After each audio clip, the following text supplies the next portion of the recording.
Bruno Bostech, quien amablemente y gentilmente va a presentar un título que se llama Mars en México, México en Mars. Y les damos paso al siguiente actividad. Muchas gracias.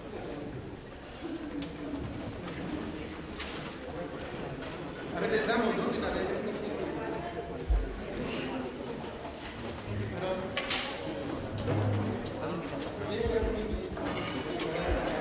Ya.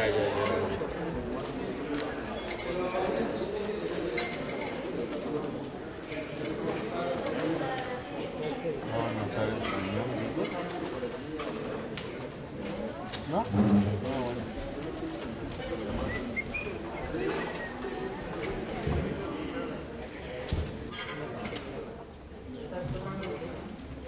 Ya.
Bueno, como ya estamos casi sobre el tiempo, quiero nuevamente presentar a nuestro ponente del día de hoy en la ponencia magistral del día de hoy, Mars en México y México en Mars, por Bruno Bostech, quien, como ya ayer mencionábamos, él es profesor de la Universidad de Toronto, profesor de la Universidad de Columbia, profesor también de la Universidad de Harvard, de la Universidad de Pensilvania. Él tiene una multitud de centenas de artículos internacionales especializados sobre Marx, marxismo, Hegel, Freud, Alain Baudieu, Zizek y América Latina, como de México, también de Borges, Martí, Revueltas. Es un destacado profesor de filología romántica de la Universidad de Cornell en el estado de Nueva York. Entonces, sin más preámbulos, pues este es nuestro ponente en estos momentos. Entonces le damos paso a su ponencia.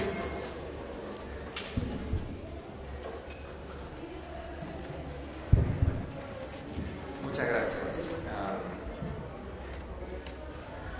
Quiero, antes de leer un texto o una parte de un texto, continuar un poquito explicando a dónde va este proyecto. Y le puse el título Marx en México, México en Marx, que incluso como eje programático el título no tiene nada de nuevo. Son temas bastante conocidos y de hecho existen ya varias obras con el mismo título. El primero es el menos conocido, pero ya en 1939 Domingo de Toledo y J.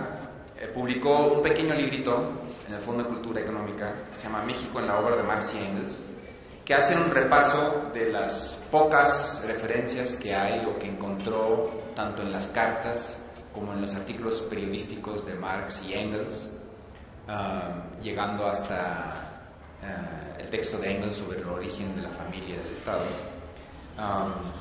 y que se limita a dos momentos, digamos, importantes de esta relación entre Marx y México.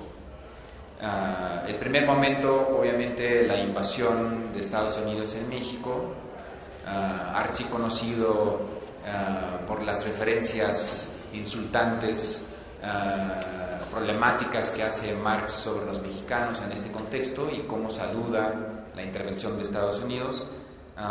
Y el segundo momento es más bien un comentario periodístico sobre la falsa diplomacia, las relaciones y los intercambios en los periódicos entre Francia, España e Inglaterra para la preparación de la operación de Napoleón en la intervención francesa en México.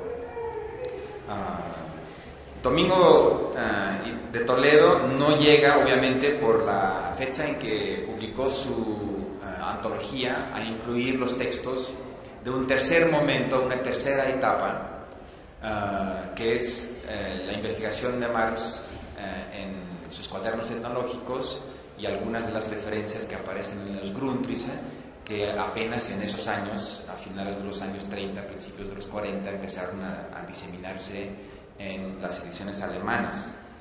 Esa primera antología de la presencia de México en las obras de Marx obviamente se puede completar hoy en día con la antología editada por Pedro Escarón, Materiales para la Historia de América Latina, en la famosa serie Pasado y Presente. El problema con ese primer enfoque de estudiar las poquísimas referencias de Marx a México, en mi opinión, es que se queda en la cuestión de los materiales empíricos que encontramos en Marx y su evaluación, ¿no? Tratar de dar sentido, sea por eurocentrismo, sea por la influencia de Hegel y su historia lineal, sea por la aversión que siempre tuvo Marx hacia el fenómeno que llamaba el bonapartismo y que también explica, si creemos a José Aricó, por qué el texto sobre Bolívar es tan agresivo, ¿no? El texto famoso donde llama a Bolívar el canalla más vil de la historia. Pero ese no es el enfoque que realmente me interesa, ni tampoco las razones que se han invocado para explicar la ceguera o la ausencia, el vacío de América Latina y más en particular de México en la obra de Marx. Aricó, recordarán, enumera esas razones en su libro Marx y América Latina. Como ya dije, el antibonapartismo de Marx, la linealidad de la historia y el hegelianismo, que también afecta, o sobre todo afecta a Marx en su evaluación de la relación entre sociedad civil y Estado, donde invierte a Hegel, pero sigue produciendo un modelo, si quieren, desarrollista de la mirada del Estado, que se debe basar en una sociedad civil sólida, y si no hay tal sociedad civil consolidada, entonces el resultado es un régimen bonapartista o semi-bonapartista, y hay interminables discusiones escolásticas sobre esto.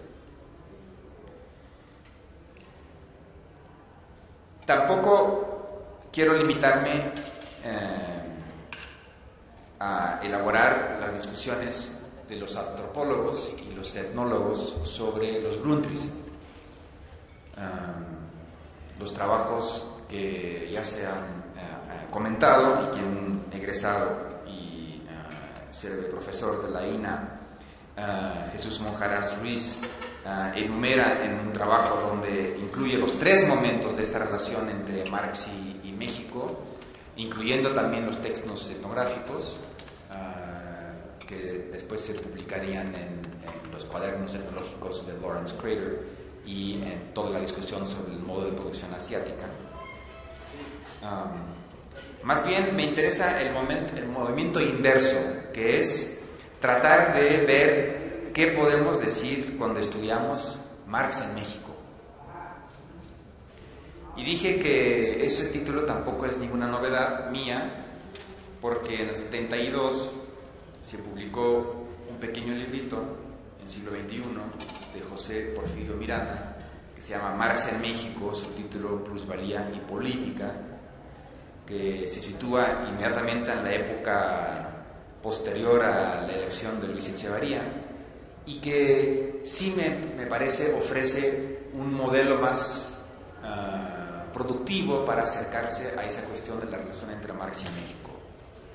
Y dice Miranda que se trata de una intervención teórica y no meramente una cuestión de acumular e interpretar los poquísimos materiales empíricos que hay para estudiar lo que dice Marx sobre México.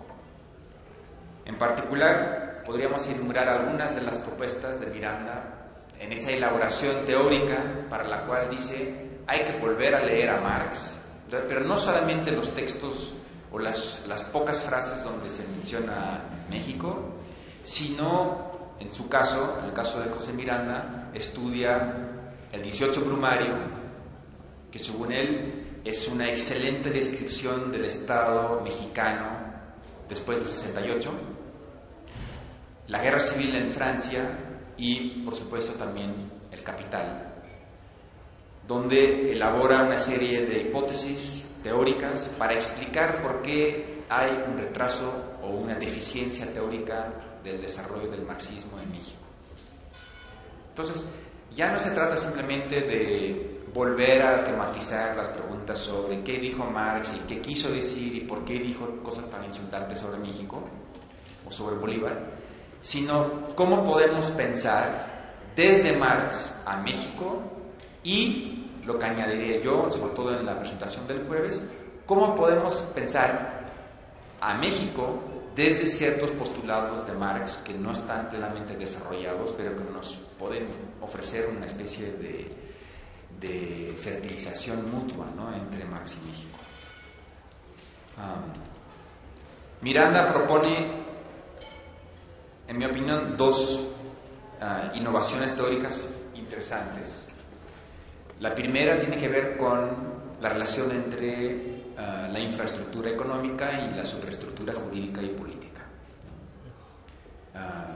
Tema architrillado en la discusión marxista, pero que él trata de precisar, insistiendo en aquellos momentos en el 18 Brumario donde Marx dice: para realmente afirmar su poder, la burguesía debe destruir su poder político para imponer su poder social de un modo todavía más hegemónico. Entonces hay una especie de bifurcación entre el poder social económico de los intereses de la burguesía y la delegación o la representación de ese poder en el aparato estatal.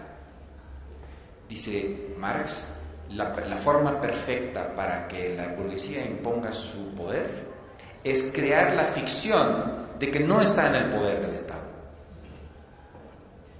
Porque entonces puede manejar, ¿no?, en sus propios intereses la sociedad entera, dejando un títere, aunque sea un títere bonapartista dictatorial, que a veces tiene que imponer su poder de forma extremadamente violenta, pero que de forma normal puede seguir manteniéndose a distancia del poder estatal.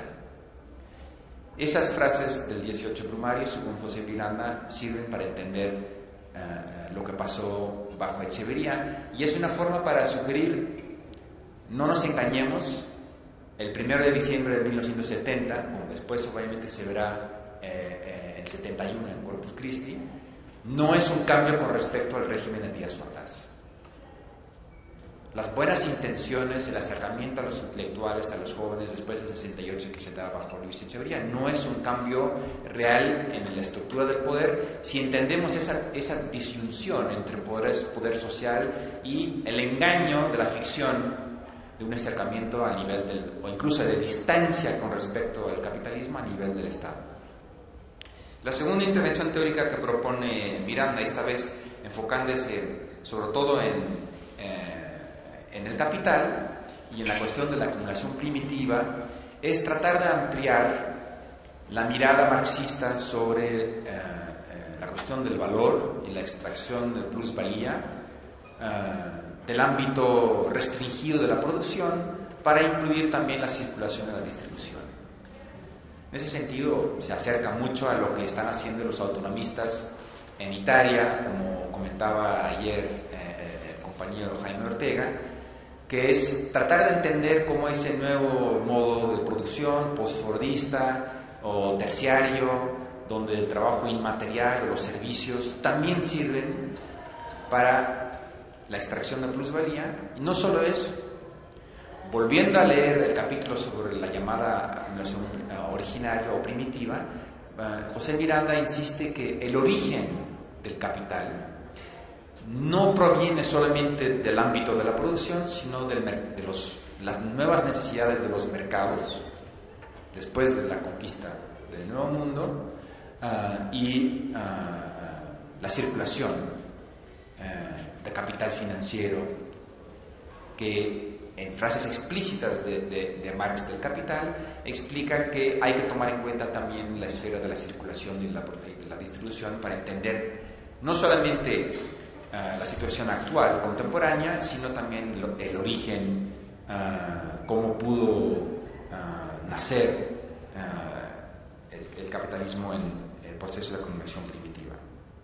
No me voy a detener más en esos ejemplos, como dije, del doble problema Marx en México, México en Marx, pero quisiera ampliar el método, el tipo de propuesta que ofrece José Miranda, haciendo algo parecido, pero a partir de otra serie de textos, no para regresar a una escolástica sobre qué fragmentos de Marx vamos a escoger para poder seguir siendo marxista después de la crisis del marxismo, sino para movilizar conceptos, núcleos conceptuales que pueden ayudar a entender la situación contemporánea, las dificultades, los episodios momentáneos de rebelión y los ataques violentos de represión que también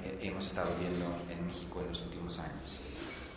Hoy quisiera hacerlo a partir del manifiesto del Partido Comunista y el jueves a partir de los Grundrisse y una historia, como dije, subterránea de las comunas en México. Ahora creo que hay en ese sentido un problema que tiene que ver con una especie de división de trabajo. La división se percibe muy bien si miramos una antología que se acaba de publicar en Bolivia, con todo, es un ladrillo inmenso de todos los textos de Marx sobre la comunidad ancestral, los cuadernos etnológicos, la discusión sobre el modo de producción asiática, la carta y los borradores a Veros Azulich, y el fragmento central sobre formas económicas que preceden al capitalismo en los Grundrisse. En ese texto, en ese volumen, están todos los textos de Marx sobre la comunidad. Sin embargo, no está ningún texto de Marx sobre la comuna. Por otro lado, en el texto principal donde Marx habla de la comuna, que es el texto sobre la Comuna de París de 1871, la guerra civil en Francia, Marx ya no habla de la comunidad,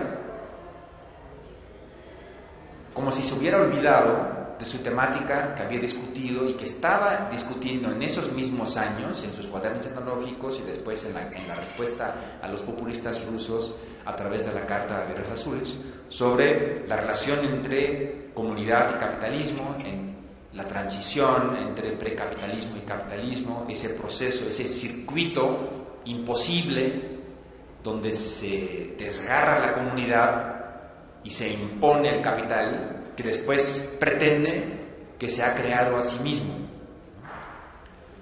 Todos estos debates ya no aparecen en los textos políticos de Marx sobre la comuna. Entonces parece que hay una especie de bifurcación están las discusiones, los textos y las discusiones sobre la comunidad, que parece ser el ámbito en el que se especializan los etnógrafos, los etnólogos y los antropólogos. Y por otro lado están los textos y las discusiones políticos, de filosofía política, sobre la comuna, que tiene que ver con la cuestión de comuna, Estado, dictadura del proletariado, porque para Marx la Comuna de París es el primer ejemplo de lo que él llama dictadura del Estado, y que hasta hoy en día seguimos debatiendo en torno a los grandes debates de reforma, revolución, se puede hacer política a través del aparato estatal, política parlamentaria o electoral frente a política comunitaria. Entonces hay una bifurcación tajante que no permite el diálogo entre comunidad y comuna. Es más, yo diría que el tema de la comuna, con mayúscula, de parte de los comunitarios, se interpreta hoy en día como una temática marxista y por lo tanto eurocéntrica o occidentalista, que nos lleva de regreso justamente a los grandes ejemplos de la política estatal, proletaria, marxista, y que no toma en cuenta la política desde las comunidades indígenas o campesinas en América Latina. De modo que en la praxis política también vemos los efectos. No es simplemente una discusión teórica sobre vamos a juntar dos tradiciones de textos y de debates. Es el núcleo, creo, de los debates en torno a las nuevas políticas estatales en América Latina y su tensión y o incorporación en procesos comunitarios.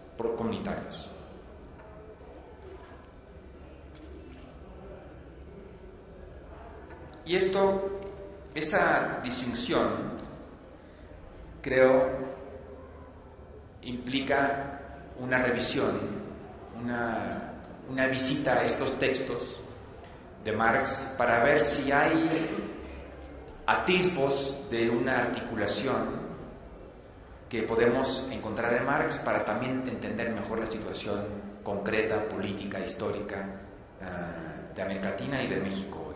Entonces voy a tratar de sugerir algunas pautas en esta dirección, y ahora sí leyendo un texto breve que trata de tematizar esa problemática a partir del manifiesto del Partido Comunista y en particular las dos correcciones que introdujo Marx en los prólogos sucesivos al manifiesto.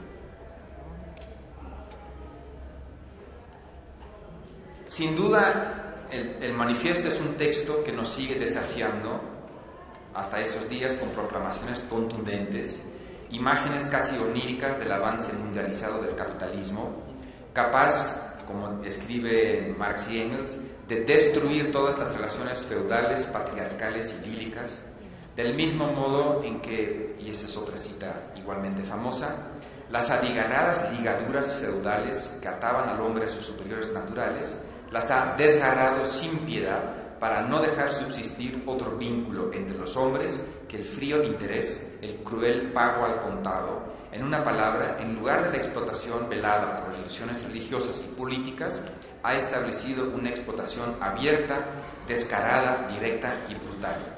Son los mismos términos, ¿no?, de desgarradura de las relaciones patriarcales idílicas o las abigarradas ligaduras feudales que produce el capitalismo.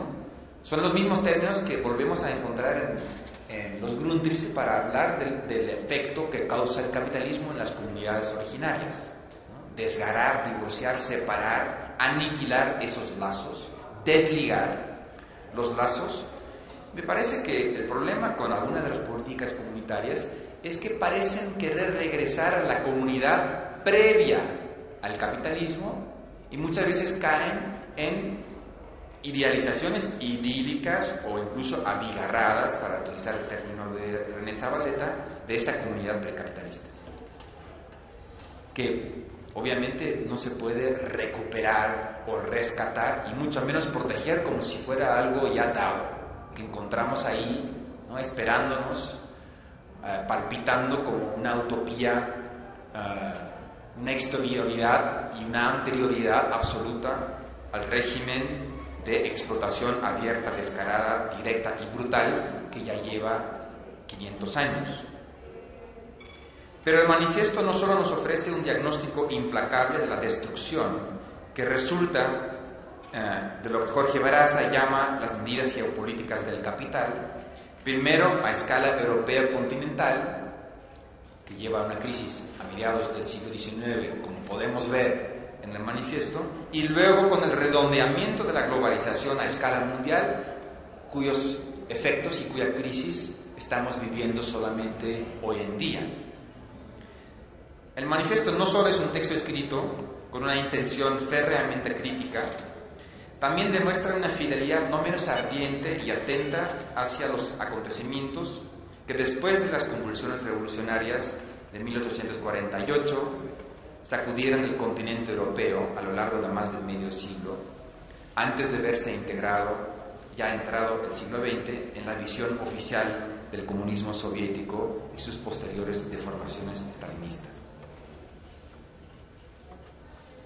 Como dice también Jorge Baraza, en otro libro publicado en 1998, para los 150 años del manifiesto, hay que leer nuestro tiempo y leer el manifiesto.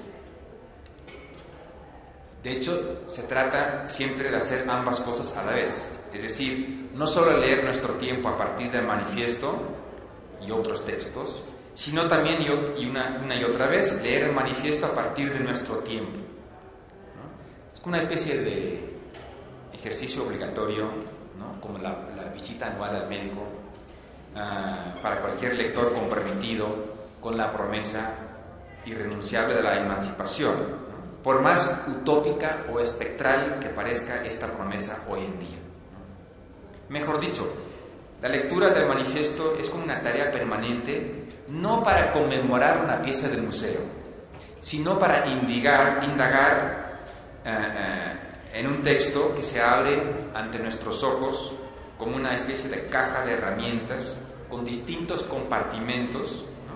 4 breves capítulos, pero luego también no podemos olvidar el preámbulo sobre el espectro del comunismo, ni omitir tampoco los 7 prólogos a las distintas traducciones y reediciones mediante las cuales Marx y Engels, ¿no? Entre 1848 y 1892 empezaron esa tarea que Marx llama la tarea de autoesclarecimiento de nuestro tiempo. Es muy interesante porque algunos de estos textos, pienso, en mi opinión, uno de los pocos textos comparables en el siglo XX sería La Sociedad del Espectáculo de Guy Debord,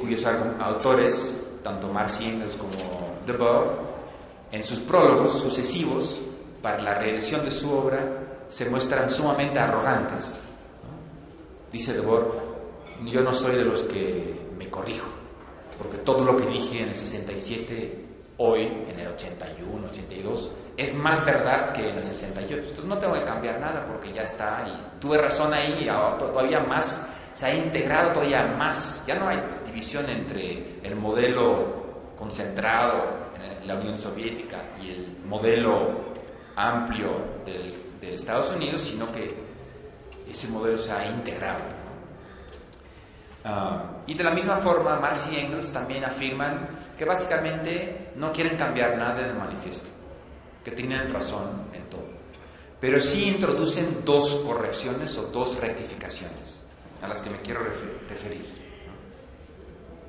La primera tiene que ver con quizá el problema fundamental que todavía no hemos sabido heredar del texto de Marx y Engels, y que tiene que ver con el problema del Estado y las posibles transformaciones en el concepto y la naturaleza real del Estado.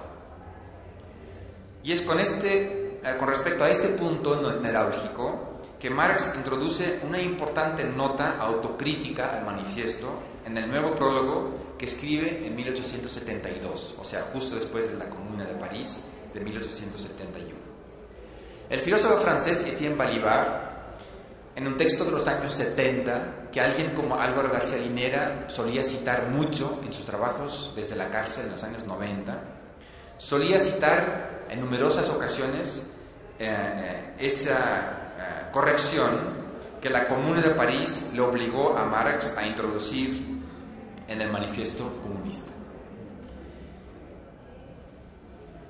Como queda especialmente transparente en el prólogo para la edición alemana de 1872, que es uno de los dos prólogos que Marx logra escribir junto con Engels, ¿no?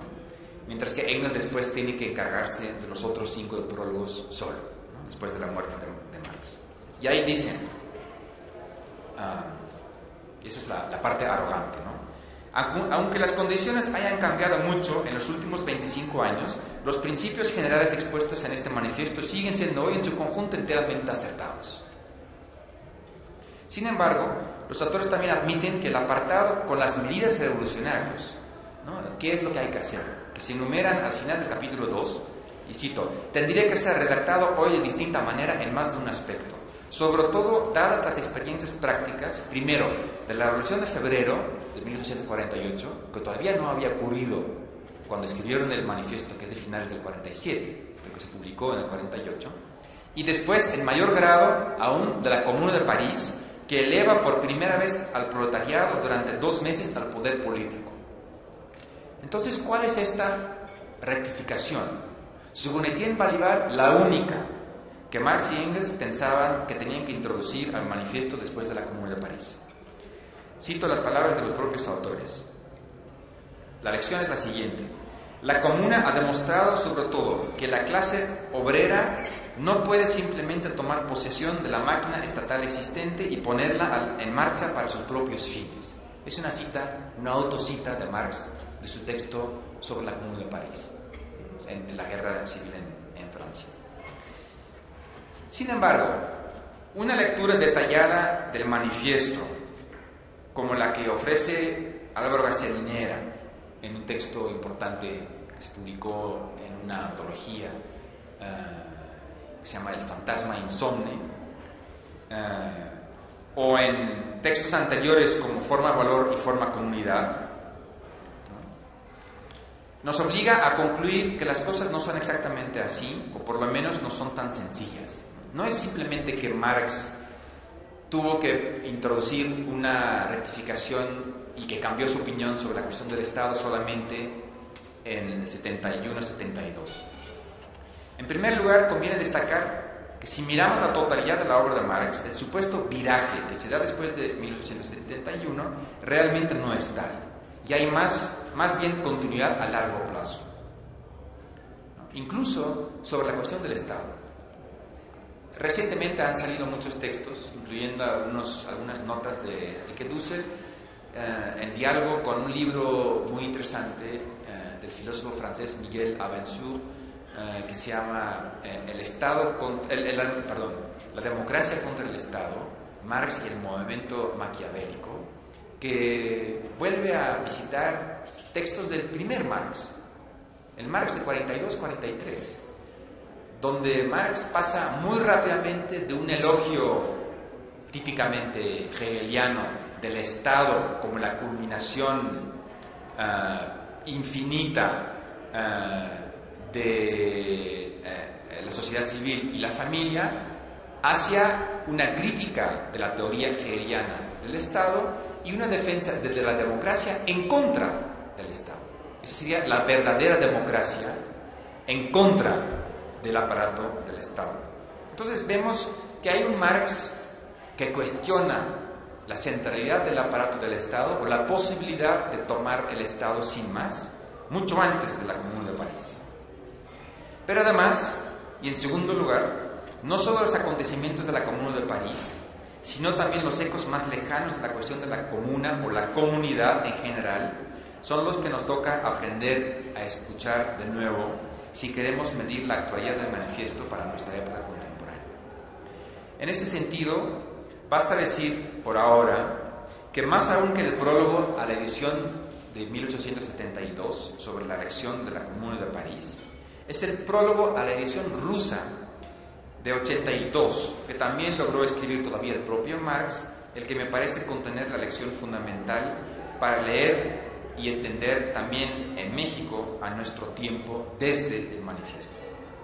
Es efectivamente en este prólogo donde se nos invita a reubicar la Comuna de París, comuna con mayúscula, en medio de una tradición comunera o comunitaria, con minúsculas, de larga ascendencia en el mundo hispano, desde los comuneros de Castilla a mediados del siglo XVI, hasta las rebeliones comuneras e indígenas en Nueva Granada y en los Andes del siglo XVIII. Hay aquí una pregunta de traducción. Cuando Marx llega en el 43 a París y descubre supuestamente el proletariado por primera vez como esa clase que no es una clase, pero que es la clase universal, que será el agente de la revolución en la visión de Marx, en la que después se convierte en el marxismo, la mirada marxista ortodoxa sobre la revolución, Marx usa el término francés commune para traducir la palabra alemana Gemeinde, y a veces para traducir la palabra Gemeinwesen, el ser en común. Ahora, Gemeinde es una palabra común y corriente, también en mi idioma nativo, el flamenco, gemeinde, es como decir municipio o delegación. Es una unidad administrativa, por un lado. Por otro lado, el término Gemeinwesen, o ser genérico, o ser en común, es un término de altos vuelos especulativos, que viene de Feuerbach, etc., que parece no tener nada que ver con la cuestión pedestre de la unidad administrativa.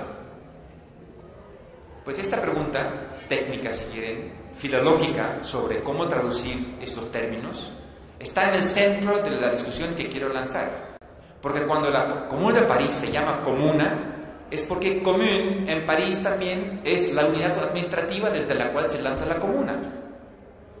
De hecho, en las pocas notas que añade Engels como para explicar el término commune o comuna en el manifiesto del Partido Comunista, explica y dice: comuna es el término con el cual se llaman las unidades administrativas en Francia, en Italia, como si no fuera en otros países también el caso, con otros términos, y que sirve antes un poco para referirse también al tercer estado, ¿no? Tiers état en la tradición francesa.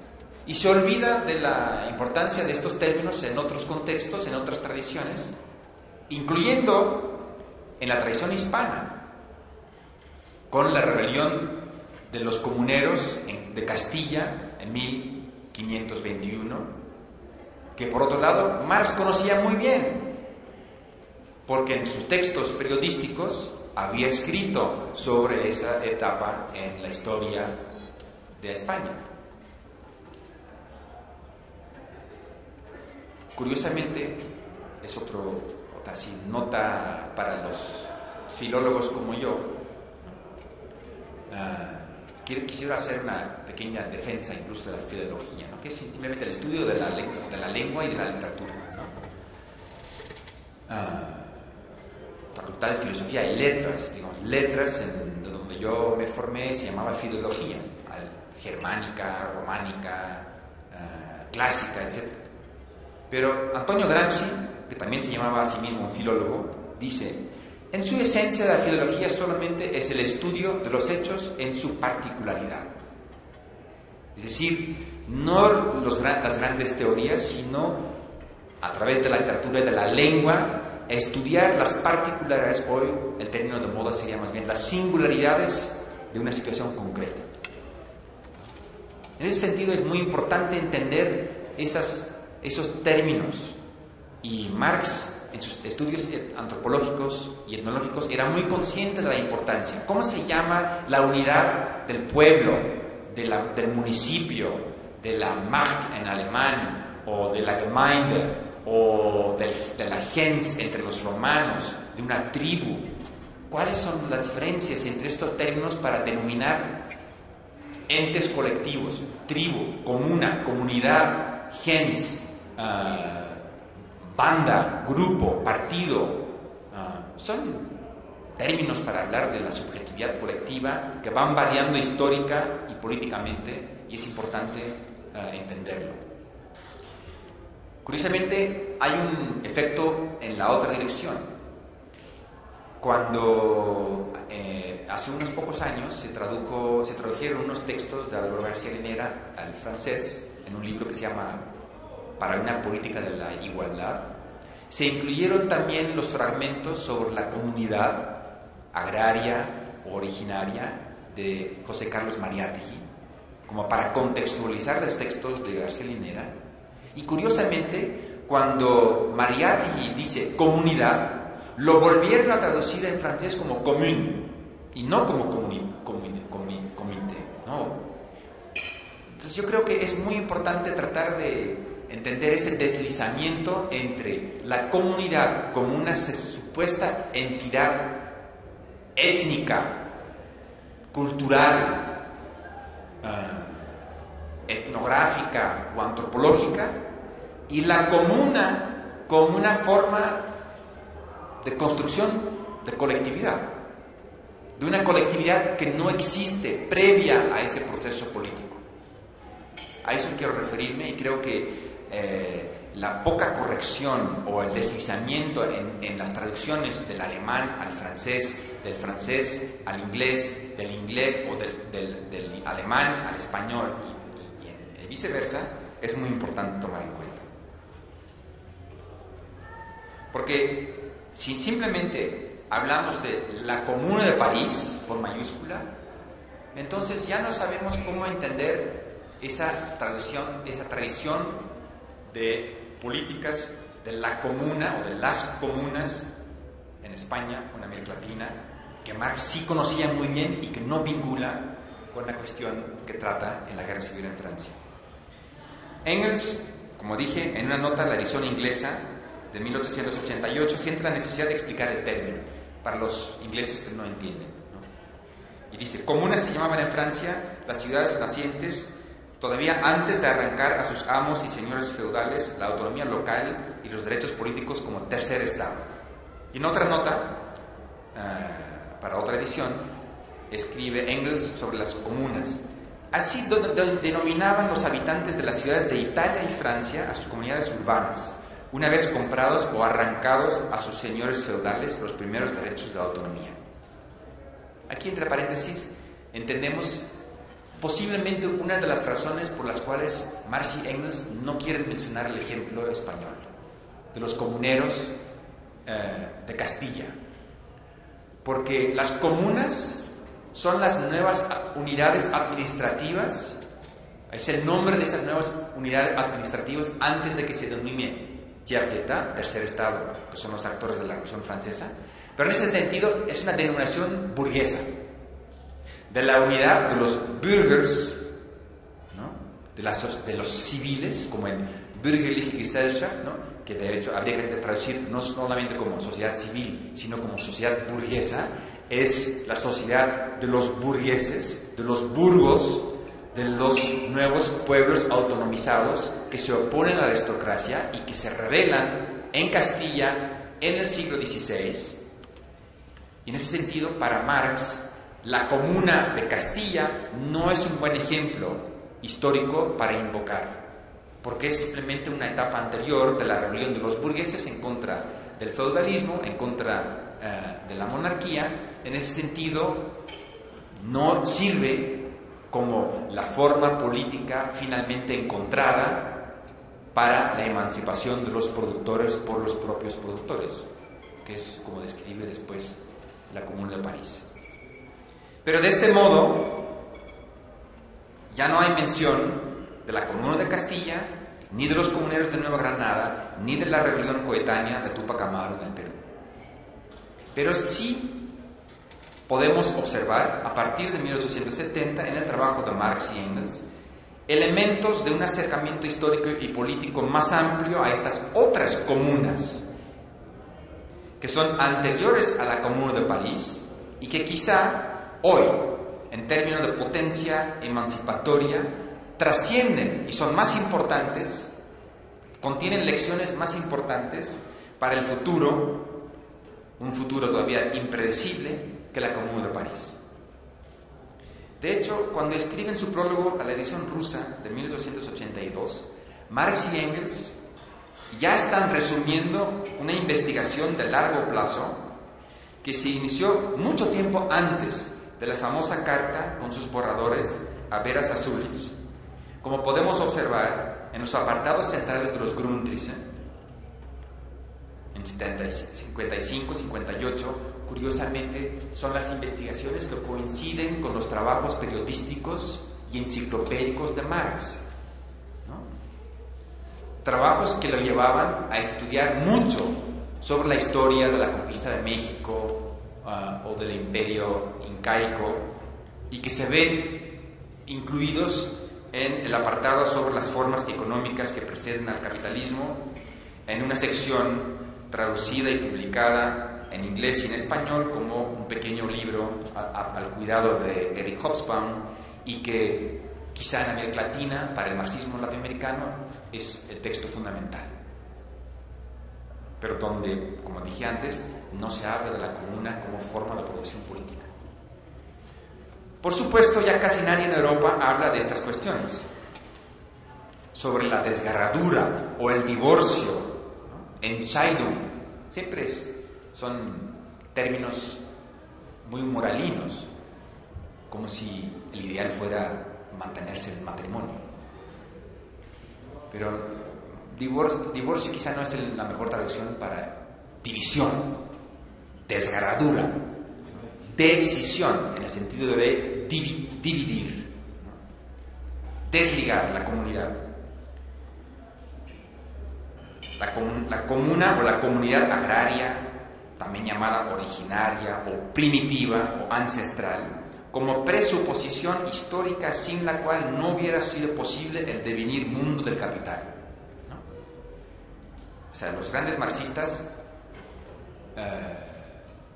más influenciados por Althusser, se fijan no en estos textos, porque pertenecen supuestamente al Marx prematuro, o el Marx todavía joven o infantil, y como todos sabemos hay que ser maduro, hay que ser adulto. Muy interesante, todas esas metáforas no son inocentes, de nuevo son metáforas moralinas. Significa que hay que crecer, hay que dejar de ser niño, hay que dejar de ser joven, no hay que creer en las fantasías del joven Marx, no hay que caer en la trampa de imaginarse el comunismo de forma humanista. Hay que madurar, hay que ser científico, hay que ser riguroso, hay que entrar en la ciencia del Marx maduro. Solo unos pocos marxistas en ese momento, pienso sobre todo en el trabajo de Claude Meillassoux, ¿no? Muy importante para alguien como García Linera, en su trabajo sobre las sociedades precapitalistas, y luego todo el trabajo de Theodor Schanin sobre el Marx tardío, o de Lawrence Square sobre los cuadernos tecnológicos, nos pueden permitir entender la riqueza, quizá infantil, quizá utópica, quizá idílica, de ese Marx joven, que todavía sigue escribiendo sobre los mismos temas en el 57, 58 en los Grundrisse, y hasta el final de su vida lo toma como el tema más importante, porque se muere antes de poder completar sus estudios tecnológicos sobre la historia. Hay un texto muy interesante que recomiendo del filósofo argentino León Rotzisner, que es una especie de... que murió hace unos cuantos años, y que acaba de publicar, o más bien la Biblioteca Nacional en Argentina acaba de publicar unos cuantos textos, 3 textos importantes a distintas etapas de la vida de León Rotzisner, bajo el título Marx y la infancia.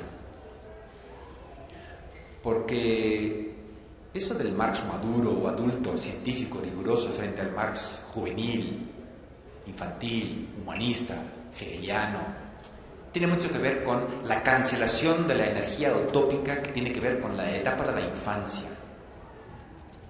También al final de la introducción a las Grundrisse habla Marx de la atracción del arte griego. Dice, ¿por qué nos sigue atrayendo el arte griego cuando la imprenta ya hace imposible la épica? No se puede escribir un poema épico a Alejandro el Magno después de la invención de la imprenta. O en la época de la bolsa, ¿por qué todavía seguimos apreciando la belleza del arte griego? Quizá, dice, tiene algo que ver con la atracción de la infancia y de la humanidad. Hay un elemento ahí que es la energía utópica de este ser en común, de esa esencia genérica, que no es algo que simplemente podemos recuperar o encontrar regresando a nuestras raíces, sino que hay que construirlo. Pero hay que construirlo manteniendo ese devenir de la riqueza, ¿no?, a la cual podemos ponerle distintos nombres: infancia, comunidad, comuna, pero que hay que producir, que hay que organizar, que hay que crear. En ese sentido, en la última presentación trataré de proponer una forma de leer la política de ese proceso de construcción de la comuna o de la comunidad. Todas estas discusiones sobre la comunidad agraria o ancestral, dije, ya no llaman la atención para los grandes filósofos en Europa, y así también entre pensadores europeos se suele ignorar esa posible conexión entre la Comuna de París, con mayúscula, y esa otra comuna o esas otras comunas sin mayúscula, que para Marx ciertamente merecen una rectificación no menos importante del manifiesto del Partido Comunista, pero que ya no reciben ninguna mención, por ejemplo, en el estudio de Etienne Balibar. Y luego, además, ¿qué es lo que ha pasado en el último siglo y medio con respecto a la rectificación del manifiesto acerca de la máquina del Estado? Y esa tensión entre Estado y comuna. Lección de la Comuna de París, lección de los populistas rusos. Curiosamente, la tendencia ha sido exactamente contraria a lo que fuera la intención de Marx y Engels.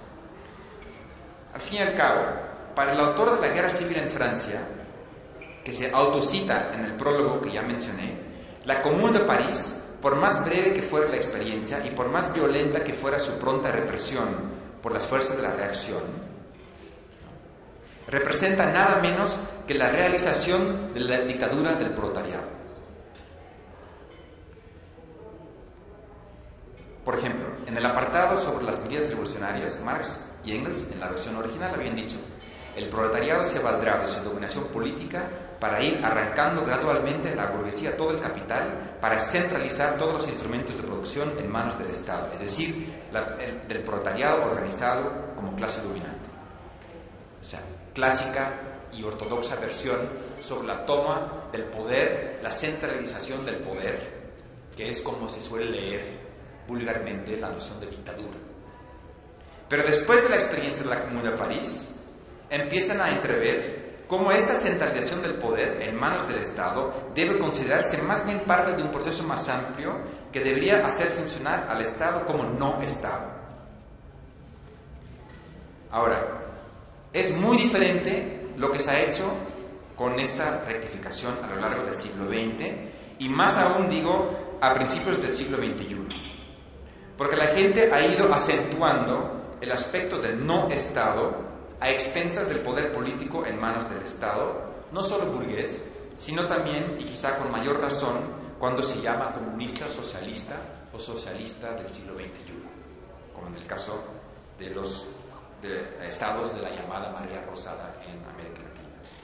Así, en gran parte, como un resultado y un diagnóstico del desastre que representó el estalinismo, así como de la frustración del eurocomunismo, la lección de la Comuna de París fue leída ya no como el primer ejemplo de la dictadura del proletariado, sino como la noble premisa para una política radicalmente antiestatal, que más que revolucionaria deberíamos llamar insurreccional. Creo que el legado de esta relectura es el que confrontamos hoy día, es nada menos que el impasse entre revolución y Estado, que también podríamos traducir en otros términos como los conflictos trágicamente irresueltos entre movimiento y partido, entre autonomía y hegemonía entre política insurreccional y política institucional, o los debates en Estados Unidos entre horizontalismo y verticalismo, que fundamentalmente son formas de volver al gran debate entre anarquismo y comunismo, entre Marx y Bakunin. Dos figuras que, sin embargo, se encontraban o se asociaban, así como muchos de sus seguidores se encontraban codo a codo sobre las barricadas de la Comuna de París. La Comuna de París en sí es una forma, como dice Marx, sumamente expansiva, que tanto en las interpretaciones que produjo como en la gente que se solidarizaba y participaba en ella, superaba por mucho los debates un poco esotéricos, las divisiones internas de la izquierda entre socialismo autoritario, socialismo libertario, bakunistas, blanquistas, marxistas, leninistas, que seguimos repitiendo una y otra vez.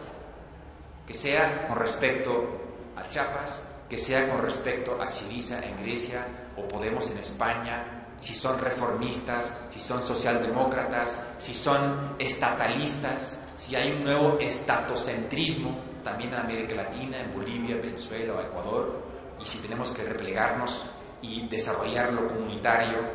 Son los mismos debates que estamos viviendo como una consecuencia también en lo conceptual de esas notas que estoy sacando de las correcciones que introdujo Marx al manifiesto. Si tuviéramos que volver a formular el título de la obra de Lenin, como sugerí ayer, diríamos que hoy en día el problema fundamental debería describirse bajo el lema ya no de el Estado y la revolución, sino el Estado y la insurrección. Y creo que de hecho parece que no hay ya puente entre la insurrección y el Estado. Porque por un lado tenemos el Estado homogéneamente corrupto, el narcoestado, ¿no? Fue el Estado, como en México, y por otro lado la pureza insurreccional de las insurrecciones, de las revueltas populares, callejeras, de las marchas multitudinarias, de los experimentos locales de autoorganización, que no quieren y no pueden brincar o afectar la cuestión del Estado. Hay una especie de nueva división melodramática entre el Estado y la insurrección. Y el bien está de un lado y el mal está del otro lado. Eso es olvidar que cualquier organización de la comuna o de una comuna es una especie de mini aparato estatal, aunque sea dentro de un pequeño grupo de estudio. Significa que hay que organizarse y que ese aparato, esa organización de la colectividad no es solamente el Estado.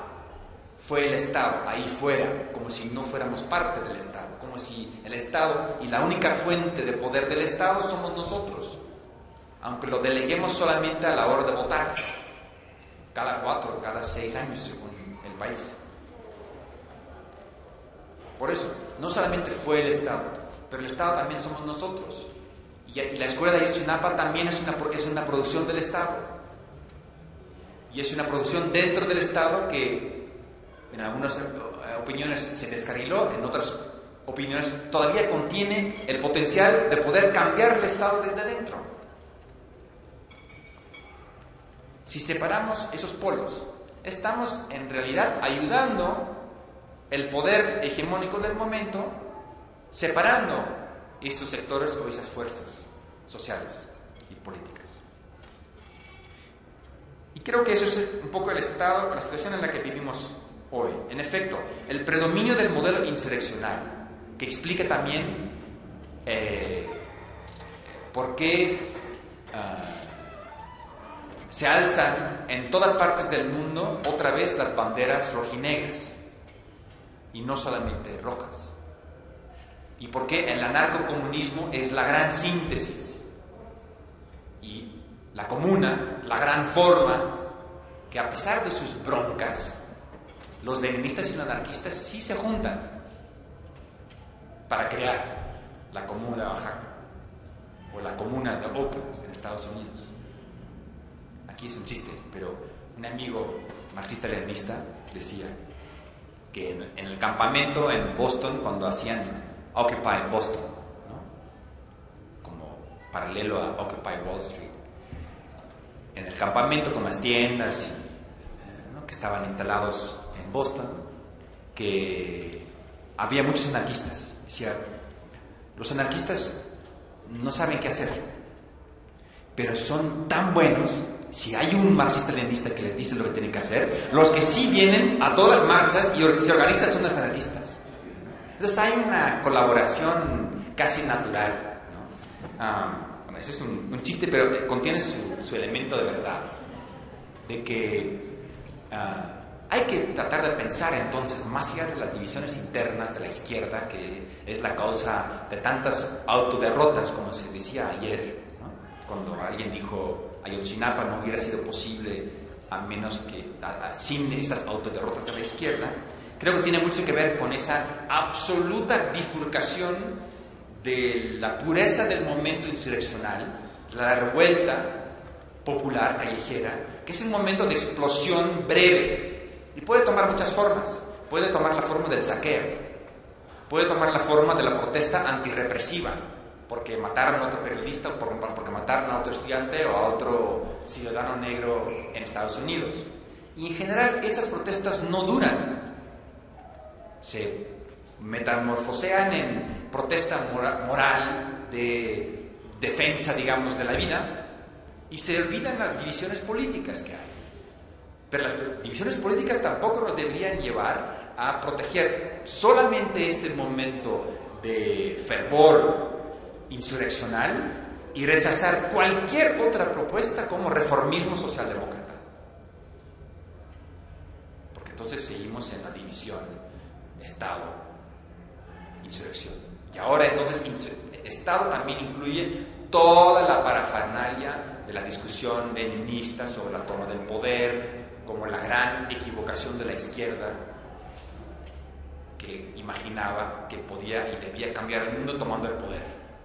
Del otro lado, la tradición de John Holloway, autonomista, cómo cambiar el mundo sin tomar el poder. El predominio de este modelo autonomista insurreccional, tan común en las protestas y las revueltas que sacudieron el globo desde la plaza de Tahrir en Egipto hasta los indignados en la Puerta del Sol en España, pero empezando tal vez con la Comuna de Oaxaca de 2006, que sería como, quizá nadie que habla de Tahrir Square o de Puerta del Sol en España menciona la Comuna de Oaxaca, pero quizá las revueltas de los piqueteros y los saqueos y las reuniones asamblearias en Argentina en 2001 o la Comuna de Oaxaca son los verdaderos antecedentes de esta nueva crisis y esa nueva ronda de insurrecciones que recorre ahora el mundo a partir del 2008. Este predominio contiene también un diagnóstico implícito sobre el legado del antiguo paradigma en el que se suponía que había una continuidad entre la revolución y la toma del poder del Estado. Con los años, la disyuntiva entre proceso revolucionario y poder estatal, en vez de reducirse, solo se ha ido abriendo cada vez más hasta dar lugar a un verdadero abismo que actualmente está bloqueando de forma catastrófica los procesos de cambio en América Latina. Creo que es por eso que, y en esta brecha, que alguien como Veraza, por ejemplo, propone de intervenir al plantear la posibilidad de crear espacios de democracia directa, es decir, más asociados con el polo autonomista, anarquista, insurreccional, dentro o al interior de la democracia representativa, más cercano al polo institucional, hegemónico o estatalista. Pero también Enrique Dussel se propone algo parecido en una serie de artículos para La Jornada que fueron reeditadas hace poco en Bolivia en forma de pequeño librito bajo el título ¿Estado o comunidad? Esa parece ser la pregunta. ¿Estado o comunidad? Revolución, con todo el bagaje eurocéntrico, se supone, del marxismo y del leninismo, o insurrección, que en México además puede invocar el legado como si fuera autóctono del anarquismo libertario de la Revolución Mexicana. Más Flores Magón que Lenin. Y ahí podemos invocar todas las anécdotas que se narran sobre Villa y Zapata, ¿no? Y que en gran medida también explican por qué en México hay un desencuentro entre marxismo o comunismo y anarquismo. No solamente por cuestiones cronológicas, de que el Partido Comunista Mexicano se fundó en noviembre de 1919, cuando la Revolución Mexicana ya estaba en la bajada, Zapata ya había sido asesinado, Villa se había retirado a Chihuahua, y donde nada más podía lanzar unas últimas guerrillas, hasta de poner también las armas en 1920.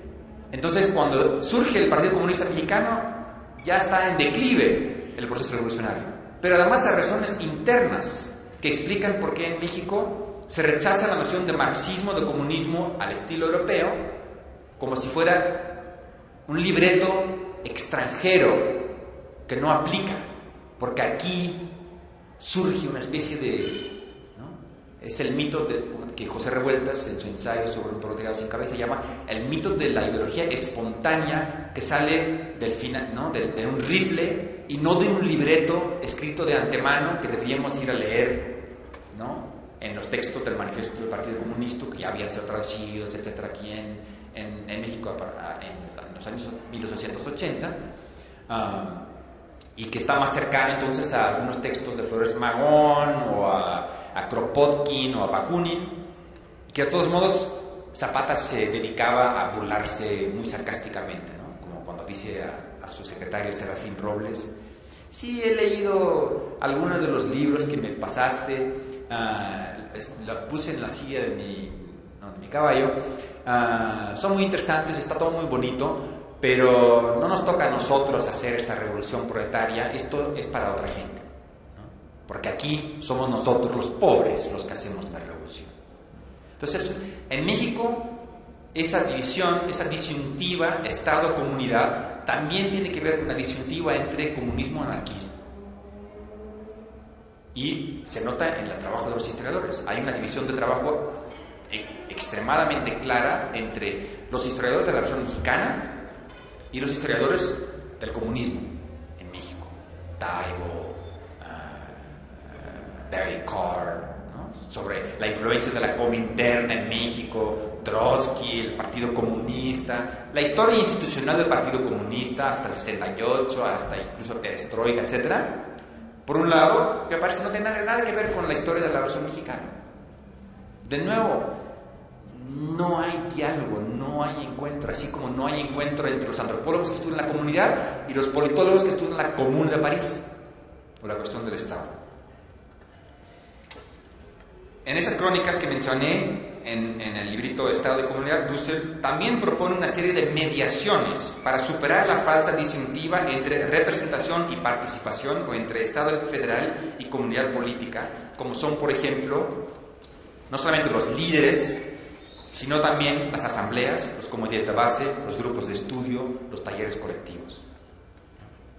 Ahora, yo no soy nadie para dar lecciones o para juzgar si esto es todavía una posibilidad en México o en otros contextos, pero considero que es nuestra tarea aprender de los procesos en curso para analizar sus tensiones y rupturas internas, para tratar de entender sus consecuencias teóricas y prácticas, y para acompañar así los esfuerzos de autoesclarecimiento a partir de Marx, entre otros textos.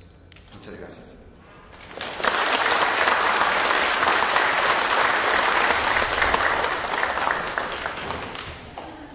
Bueno, aquí empezamos con la participación, preguntas, intervenciones, como ustedes deciden. ¿Quién dijo yo?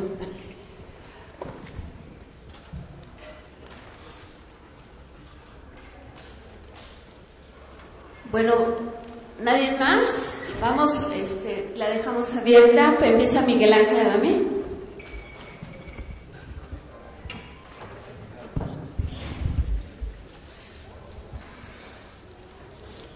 Bueno, me pareció bastante interesante, muy sugerente tu escrito, tu reflexión. su estudio. Es un documento que creo que es muy importante para el debate actual, ¿sí? Y que es necesario pues enriquecer y precisamente polemizar en torno a él. Tengo 3 dudas que me gustaría que comentaras, que ampliaras. La primera es respecto al deslinde que hiciste del abordaje que hay entre los que tratan de conectar Marx y México. Es decir, no solamente hablar o referirse a lo que Marx dijo respecto a la historia mexicana, algunos acontecimientos de su época o algunos de países de América Latina o del mismo Bolívar, Simón Bolívar. Es decir, este deslinde es necesario para poder abordar la otra parte que tú desarrollas desde un punto de vista más conceptual. ¿Es necesario este deslinde o habría que en un momento determinado juntar los dos niveles, ¿no? Como para dar mayor conocimiento, como dices tú? Una segunda duda es respecto a la cuestión de los entes colectivos o la esencia comunitaria de que habla Marx, tanto en los manuscritos económico-filosóficos como en los Grundrisse. Nos lleva precisamente, como tú dices, a abordar una serie de modalidades o de formas o de estructuras que inclusive van desde lo básico, como sería la unidad doméstica, ¿no? Las bandas, los linajes, las confederaciones de tribus, las tribus, etc. O sea, tú hay una serie de modalidades histórico-concretas que inclusive no te terminan y que están abiertas a construirse, ¿no? Inclusive bajo el modelo de las comunas o de los soviets o de formas autogestivas diferentes. Entonces habría que también incluir ahí, o no sé cómo veas tú, la cuestión del proceso que se dio en los 60 de las comunas de vida. Muchas días inclusive con tendencias que vienen anteriormente del llamado socialismo utópico, de ideologías religiosas y que se reivindicaron, muchas ideas ecológicas con los hippies, etcétera, ¿no? Creo que podría ser un enlace entre las dos modalidades que tú planteas, ¿no? La parte administrativa o estructural y la parte espontánea, o la parte étnica y la parte estatal, etcétera, ¿no? Otra duda que tengo respecto que planteabas que cuando hablabas de las diversas formas de autogestión, sobre todo en las comunas modernas, vamos a decirlo así, políticas, como la comuna u otras formas insurreccionales, los indignados, los ocupas, ¿no? Que decías que finalmente también, no sé, son una especie como de mini-estado, yo creo que ahí habría que hacer, bueno, desde el punto de vista un esclarecimiento mayor, porque, bueno, como antropólogos nosotros nos hemos, o tenemos la antropología tiene una rama, una disciplina que se llama antropología política, donde sobre todo se plantean más bien cuestiones que tienen que ver con que ha habido una historia milenaria de la humanidad organizándose en formas de gobierno, más que de Estado. Entonces, desde mi punto de vista esas estructuras serían formas de organización, de autogobernarse o de gobernarse, ¿no? Porque finalmente el Estado, tal como se concibe, nació históricamente, tiene que ver más bien con una esencia de clase, ¿no? De clase dominante, clase encumbrada del poder, aunque los gobernantes en turno puedan aparentar no tener clase o beneficiar al pueblo, ¿no? Entonces esta cuestión de las formas de gobierno pues son históricas. Inclusive hay un autor, Evans Pritchard, ¿no? Cuando analiza Rosnuer, que habla como de un gobierno anarquista con los nuevos, porque no hay un gobierno centralizado, pero sí encuentra formas y estructuras de gobierno basadas en el parentesco, ¿sí? Entonces, ese es como hay otras cosas que me parecen interesantes y digo, se presta para una reflexión, un estudio, un debate y sobre todo para la parte antropológica, ¿no? Que, bueno, y la parte histórica que aquí estudiamos en la escuela y que creo que tal vez en la sesión de la tarde se pueda enriquecer mucho más respecto a esta. Va a estar Armando Bartra, que va a hablar precisamente del libro de García Linera, esa compilación, que inclusive el libro al parecer trae también el material de Hobsbawm incluido, ¿no? La introducción de Hobsbawm a las formas. ¿Es seria? Sí, el compañero. Buenas tardes, mi nombre es Vladimir Loa y bueno, yo tengo una observación que de alguna forma también resultaría en una pregunta.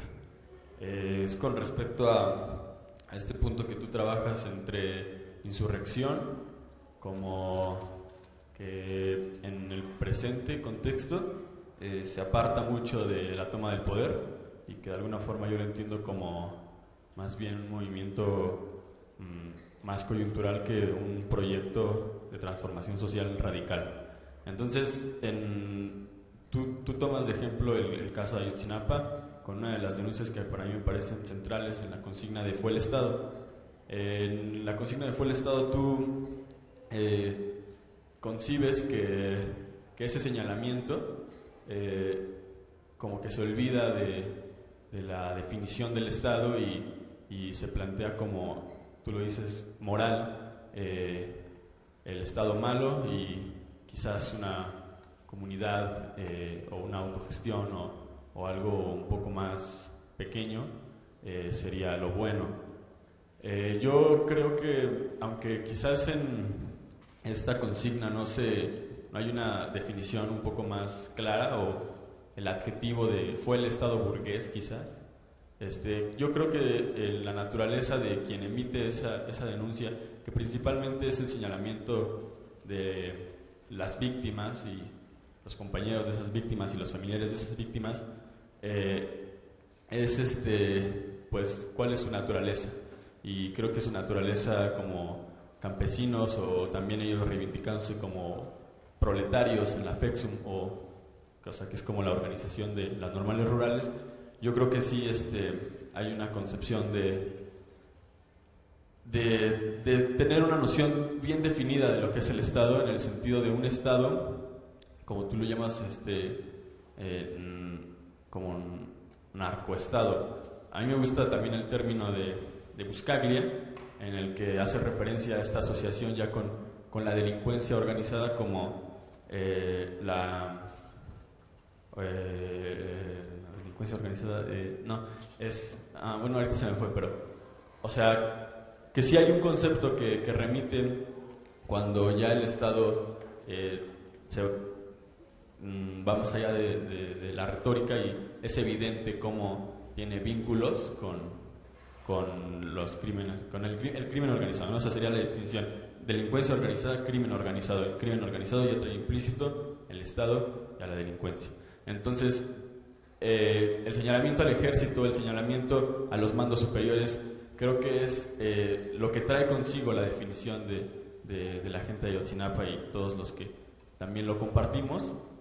Y bueno, para no pensar que sea como algo solamente una insurrección coyuntural, creo que también sería importante ver el proceso que ahorita se ha generado ya al paso de los meses de Ayotzinapa, con el replanteamiento de generar una constituyente, que yo lo empecé a escuchar hace un par de años, sobre todo en la OPT, pero ahora lo recoge Dussel, por ejemplo, o Raúl Vera, y creo que de alguna forma sí se está viendo por trascender y por tomar el poder.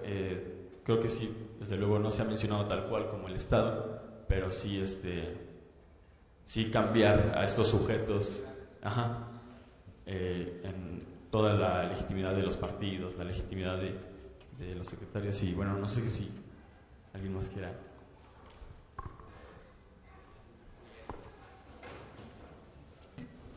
Gracias. ¿Quién más levantó? ¿Pedro? Entonces, con eso, si no hay ninguna otra intervención, con eso cerraríamos. Y Miguel, en la segunda. Yo quería preguntar, digamos, tú has hecho una genealogía sobre la comuna y su forma política y las distintas transformaciones que ha acontecido, pero ¿qué pasa con su manera de producción y de organización del trabajo? Que me parece que es otra parte interesante por donde se puede, digamos, rastrar este asunto, ¿no? En el sentido de que, o sea, en la sección cuarta del Capital, digamos, Marx plantea en esta parte del tránsito de la manufactura a la gran industria cómo hay un necesario proceso de domesticación, de control de la fuerza de trabajo, en donde sus tradiciones, sus formas de organización precapitalistas tienen que ser despojadas, desgarrando al propio sujeto para poder, digamos, instalarse a la disciplina de la fábrica, del centro de trabajo. Y eso, digamos, en la sociología del trabajo clásica de inspiración marxista ha sido una constante, ¿no? Desde Harry Braverman, Hyman, ¿no? Burroughs, que, digamos, han planteado el control del proceso de trabajo como una de las partes centrales. Pero a mí me parece que sería muy interesante, digamos, relanzar esta reflexión, digamos, desde un horizonte latinoamericano o extraeuropeo, en donde las formas de organización del trabajo dentro de las comunidades no llevan necesariamente a este, digamos, proceso de domesticación, o que se da por otras maneras, ¿no? Entonces, de cómo, desde tu punto de vista, nos podríamos acercar a esto y estudiarlo desde acá, ¿no?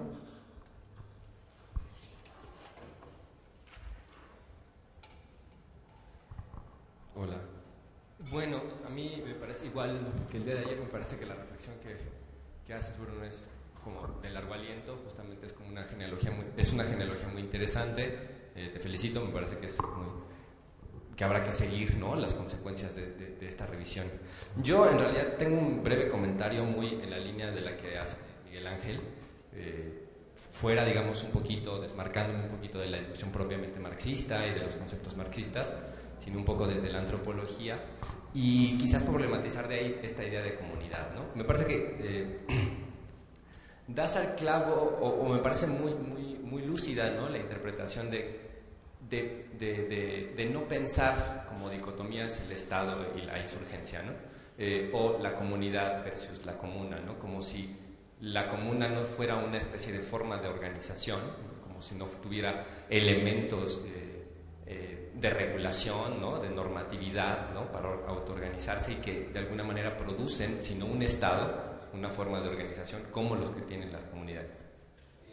Y ahí lo que me parece que resalta, y que me gustaría, como quizás, no sé si puedes comentarlo tal, en efecto, ¿no?, como dice Miguel Ángel, la antropología ha dado cuenta de múltiples formas de organización, en donde de diferentes tipos de sociedades, en diferentes contextos e historias, y en donde también parece que nos alerta sobre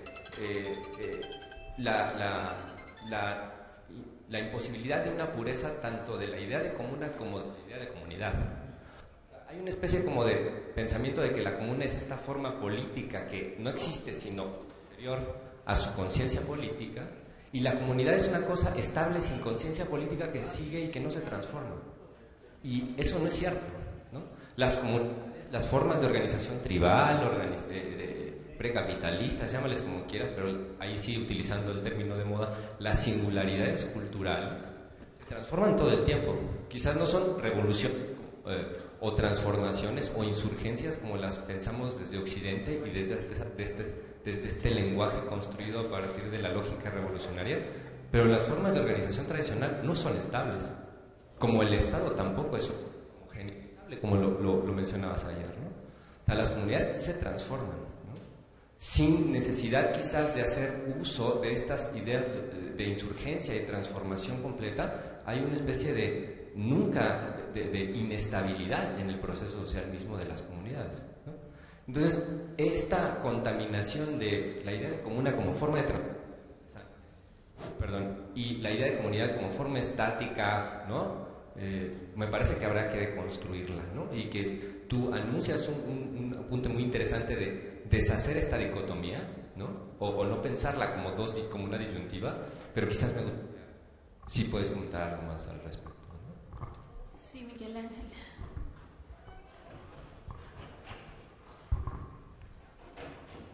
Perdón, algo breve. Se me olvidó mencionar que también es importante y no lo destacaste, la experiencia de los zapatistas en su trayecto, en su proceso.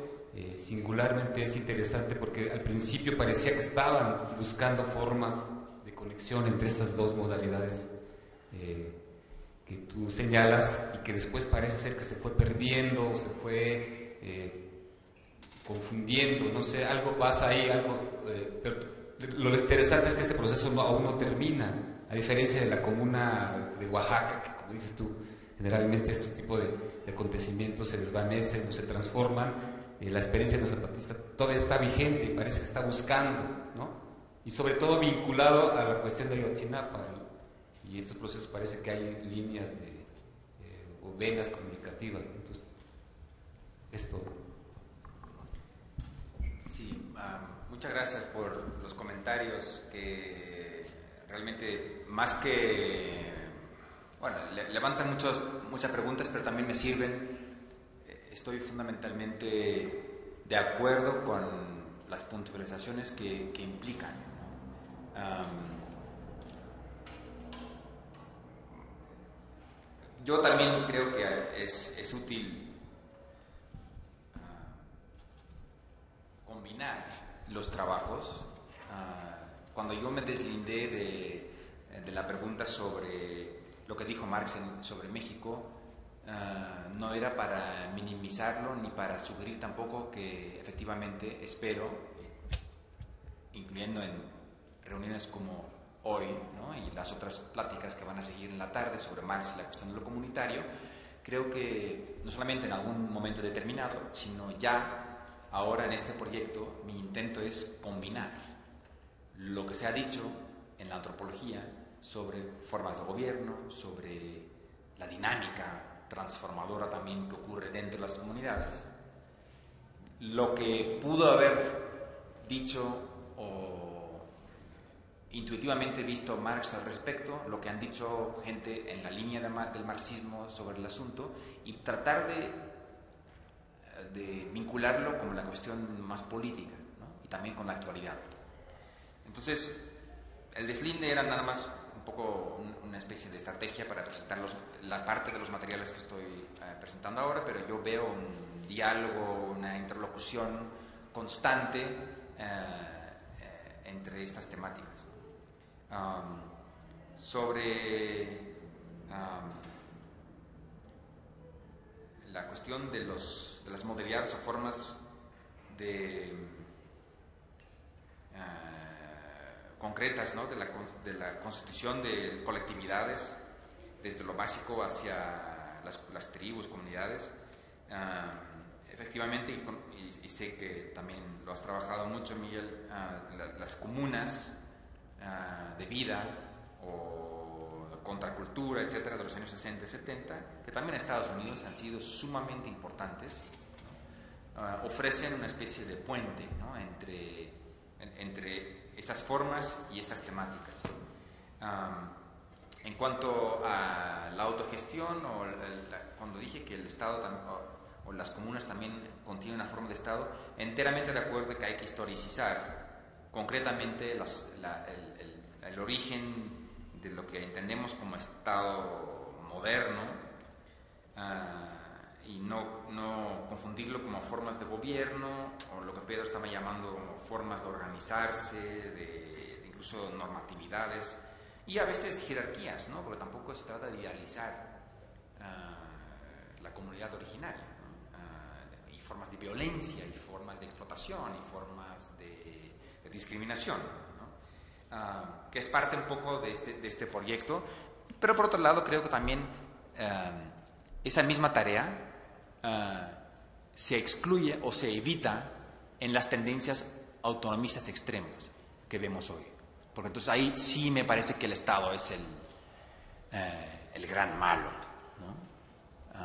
Y aunque pueden tener simpatías ad hoc para Podemos o Syriza, van a decir de antemano cualquier involucramiento con ese tipo de Estado, con el Estado que sabemos que tiene 2, 3 siglos de historia en su forma de dominación de clase, concentración de relaciones de fuerza, ese Estado no permite ningún cambio, ¿no? Creo que justamente el ejemplo de una asamblea constituyente como idea va en contra de ese binarismo, ¿no? De autonomía frente al Estado. Sobre la cuestión de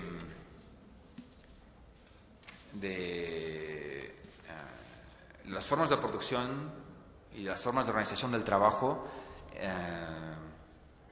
que también me permite mencionar la cuestión del zapatismo y por qué no lo mencioné o ya no lo volví a mencionar al final de la charla. Voy a tratar de hacer ese recorrido por distintas comunas, la comuna de Morelos, la comuna de Oaxaca, la comuna de Cherán, otros procesos que lanzan preguntas también sobre la forma, si queremos, histórica, antropológica de la comuna. Por ejemplo, en una versión inicial dije que la comuna de Morelos en la época contemporánea es como el primer ejemplo, pero uno podría pensar, un historiador de la Revolución Mexicana, anarquista comunista, ¿no? José Valadez, dice que Topolobampo es el primer ejemplo de una comuna, ¿no? De una utopía socialista o benista, ¿no? Entonces hay que preguntarse, bueno, ¿es comuna socialista o es colonia, ¿no? Para el ferrocarril, ¿no? Otra pregunta que se podría hacer, Paco Ignacio Taibo habla de la comuna de Acapulco, también llamado en un invento brillante, como suele tener Taibo, el socialismo en un solo puerto, ¿no? Que es la elección, el ayuntamiento rojo de Juan Escudero en 1921-23, ¿no? Que también describió Taibo en su texto sobre las 2 muertes de Juan Escudero, ¿no? Otra pregunta, si basta con, ahora sí, la unidad administrativa del municipio, tomar el poder, organizar el puerto de Acapulco en contra de los gachupines, ¿no? Si esto es suficiente para constituir una especie de comuna, ¿no? Taibo piensa que sí, que muy corto. Los historiadores con los que hablo dicen, no, eso es una broma de Paco, o sea, eso nadie lo toma en serio, ¿no? Eso fue, sí, ganaron las elecciones y fue el último magonista en tratar de implementar un programa político magonista, pero a escala histórica no representa nada, ¿no? Yo creo que habría que incluir ese tipo de fenómenos y voy a poder tocar un poco la cuestión de la economía moral y de la organización del proceso de trabajo a partir de el cambio que produjo, la crisis casi que produjo en el trabajo de Adolfo Schily la experiencia zapatista, y cómo en las sucesivas reescrituras de su libro sobre la Revolución Mexicana,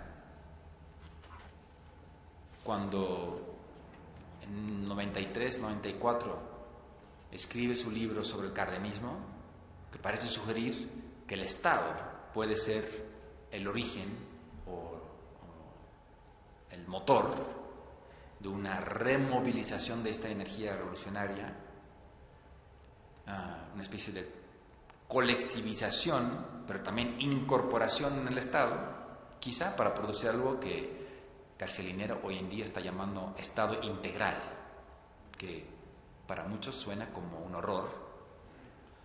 Para García Linera es un momento muy parecido al momento de desvanecimiento del Estado y su coincidencia de nuevo con la sociedad, ¿no? En ese mismo momento, en 93-94, muy rápidamente y casi coincidiendo en la fecha de publicación, saca su estudio sobre la insurgencia zapatista en el 94, ¿no? Sobre la razón ardiente, el último esplendor de la Revolución Mexicana, y con la influencia de Tompkins, de Thompson, de Rana Guja, de la escuela subalternista, de Walter Benjamin, hace una revisión, ¿no? La historia a contrapelo, como la antología que después sacó, que es también una especie de autocrítica de su trotskismo, de toda la nomenclatura marxista que utilizó en su libro sobre la revolución para llamar la Comuna de Morelos comuna, era porque a nivel de la organización del trabajo había confluencia entre los campesinos, la toma de tierras y la toma de azucareras en Morelos, que entonces forjó por primera vez una unión entre campesinos y trabajadores proletarizados. Entonces, en el libro de la Revolución Mexicana, mirada muy ortodoxa marxista de que sin liderazgo proletario la revuelta agraria campesina no puede producir un programa nacional, pero que sí se produce durante esa reforma, que no nada más es agraria, en 1914 y 15. Cuando publica su libro sobre Chiapas, ya no habla no dice es la comuna de Chiapas, pero habla de comunidad. De hecho, toma prestado de Rina Ruth el término de comunidad estatal. Muy interesante, porque no estamos, ahí ya tenemos un puente. No estamos hablando de comunidad o estado, ni tampoco de lo que han estudiado Crater y otros, ¿no? Ahora mismo no me acuerdo, pero hay un texto muy interesante de un marxista español que revisita un poco, y espero que en la charla ahora de Miguel Ángel también volvemos a tocar estos temas, que hace una crítica a Hobsbawm y a Lawrence Crater, y dice que Germán Vázquez Chamorro, en un texto Karl Marx, la teoría de la sociedad oriental y el México precortesiano, dice muy interesante que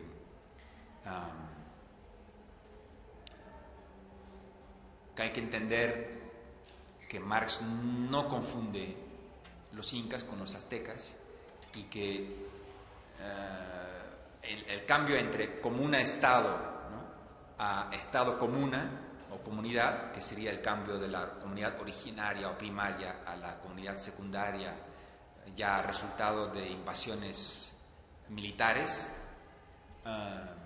no aplica, o que en ese esquema no entra México, según ese teórico, y que sería la razón por la cual Marx no menciona a los aztecas cuando habla de distintas formas primaria, secundaria de la comunidad, ¿no?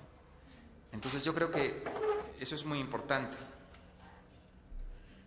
tratar de ver que comunidad-estado o estado-comunidad- ya son formas históricas de organizarse, y que cuando de repente en el libro sobre los zapatistas Schily se pregunta ¿qué es la naturaleza del sistema de mando y de obediencia que configura una especie de comunidad estatal, que es la base de legitimidad, de funcionamiento, de obediencia, que entra en crisis en 94, que rompen los zapatistas? Y para entender eso hay que estudiar no solamente los procesos de organización del trabajo, sino también los mitos, las creencias, las costumbres, etc. Entonces ahí entra toda una especie de historiografía subalternista o culturalista que ya no tiene nada que ver con la mirada científica basada en la crítica de la economía política que todavía tiene en su libro sobre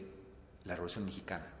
Lo más interesante para esa temática y esas disyuntivas es que Schily produce el libro sobre Cárdenas, el Estado integral, y Chiapas al mismo momento, que también es el momento de su abnegación del trotskismo, su afiliación al cardenismo de Cuauhtémoc Cárdenas, etcétera, etcétera, ¿no? Entonces yo creo que esas son algunas de las pautas para... Yo creo que muchos están tratando de sugerir ampliar y volver a conectar los debates y la riqueza de las discusiones que ya han tenido lugar, y que alguien como Schily también tuvo que ir a digerir para entender no solamente la revolución en el esquema y la nomenclatura marxista, sino la cuestión más antropológica de la configuración de colectividades a partir de costumbres, organización social, estructuras jerárquicas o procesos de asamblearia de decisión, ¿no?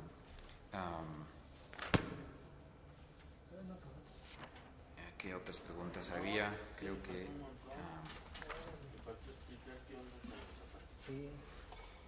Entonces, de acuerdo con lo que dice, y eso sí lo tomo como una crítica que tengo que mirar, que no hay que volver a caer entonces en un nuevo binarismo, comunidad como supuestamente algo dado, ¿no? O estático, y la comuna como un proceso dinámico de producción política, ¿no? Pero de todos modos es una pregunta muy sencilla. Cuando hay un proceso, una reunión, una junta, una asamblea de diversos actores que decide llamarse comuna, que suele ir acompañado de un topónimo, porque suelen ser situados, ¿no? Comuna de Morelos, de Oakland, de Cherán, de Oaxaca, de París, de Berlín, con Rosa Luxemburgo. Cuando eso pasa, que es raro que un momento así se autodenomina comuna, obviamente no estamos ni siquiera en el nivel de la comunidad. O podemos decir, ok, ahora somos la comunidad de, pero no nos confundimos con una comunidad definida de forma previa. Entonces, eso es una especie de ese extra, ese plus que a veces explica por qué se usa la mayúscula para hablar de la comuna de, porque ya es un fenómeno al que se puede referir, se ha autorreferido a sí mismo, ¿no? Badiou, en su libro Lógicas de los Mundos, toma como ejemplo ese momento, el 18 de marzo de 1871, cuando la Comuna de París se autodenomina comuna. Es una especie de momento autorreflexivo, y dice, eso es muy importante, porque lo que hace es decir, estamos aquí, sabemos que somos una capacidad, aquí en esta situación nos vamos a nombrar como tal, es decir, nos inyectamos no en el mundo tal y como ya está, sino en el mundo donde nosotros tenemos una capacidad que el mundo tal y como está excluye, porque somos hijos de pobres campesinos en Guerrero. Entonces yo entiendo que alguien me dijo, ¿no? Fue el Estado, puede ser también una consigna para llamar la atención sobre la naturaleza de las víctimas y los simpatizantes y los familiares. Estoy de acuerdo, pero esa esencia de la capacidad y la presencia está muy tapada en el eslogan, en la consigna fue el Estado. Podrían decir, seguimos aquí, o aquí estamos todavía, seguimos jodiendo. Eso sí sería, digamos, nombrar y presentarse como una capacidad social, comunitaria, política, en una situación que por todos los medios posibles trata de negar y liquidar esa capacidad. Entonces, esa es la pregunta sencilla. ¿Por qué hablar de comuna para estos momentos de entusiasmo, ese plus que genera entusiasmo, ¿no? De repente es el momento cuando la suma es más que, ¿no? El todo es más que la suma de sus partes, y todo eso, esa magia, ¿no? Cuando uno es más que miembro de, ¿no? Incluso para no hablar de comunidad como lo estático y la comuna como la politización dinámica de una comunidad estática, estaba pensando, y eso es lo que voy a elaborar un poquito el jueves, pero es problemático porque muchos, incluyendo creo alguien como Schilly, dirían que otra vez es una mirada demasiado eurocéntrica, pero que muchos se han preguntado por qué en la Declaración de los Derechos Humanos hay una doble mención del hombre, porque son los derechos, la Declaración Universal de los Derechos del Hombre y del Ciudadano. ¿Por qué decirlo dos veces? ¿Por qué no son los derechos del hombre o solamente los derechos del ciudadano? Porque uno podría decir, son solamente los derechos del ciudadano miembro de una organización política, de la res pública. Tienes derechos cuando entras o cuando eres miembro y también aceptas las responsabilidades de ser miembro de una res pública, de una polis, de una civis, ¿no? Eres ciudadano dentro de la civitas. Entonces, ¿por qué añadir hombre? Y si son derechos humanos innatos, ¿por qué no decir que son los derechos del hombre? ¿Por qué añadir lo de los del ciudadano? Esa paradoja, esa aparente contradicción, Etienne Balibar la ha estudiado muy bien y ha formado el concepto de égalité, ¿no? De igual libertad, como una sola palabra, que es un poco lo que yo quisiera hacer con comunidad y comuna, una especie de comunalidad, no sé cómo llamarlo, pero es como, hay que repetir los dos momentos, comunidad y comuna, hombre y ciudadano. No se puede desligar lo que podría ser lo humanístico o lo antropológico de lo político, lo dinámico de lo estático, lo dado de lo histórico, ¿no?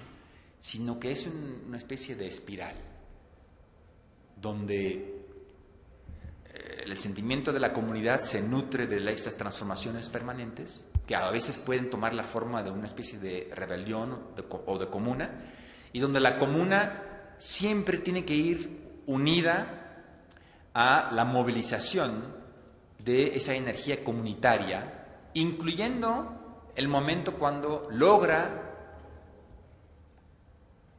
contagiar a una colectividad con la sensación de que casi estamos recuperando esa comunidad ancestral que tanto añorábamos y que quizá era un paraíso perdido que nunca vamos a poder alcanzar, pero que aquí, en el ahora, nada más en la forma en que nos estábamos juntando y autoorganizando, se está cumpliendo, se está encontrando. Entonces, es una posibilidad de pensar en el vínculo, en la interacción entre comunidad y comuna.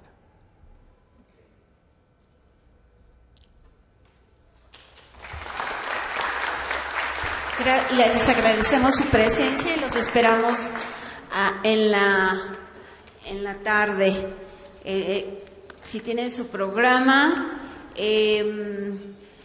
los esperamos a las 4:30 con las ponencias de Álvaro García, de Miguel Ángel Adame, de Víctor Ovalle y ya en la noche de Armando Bartra.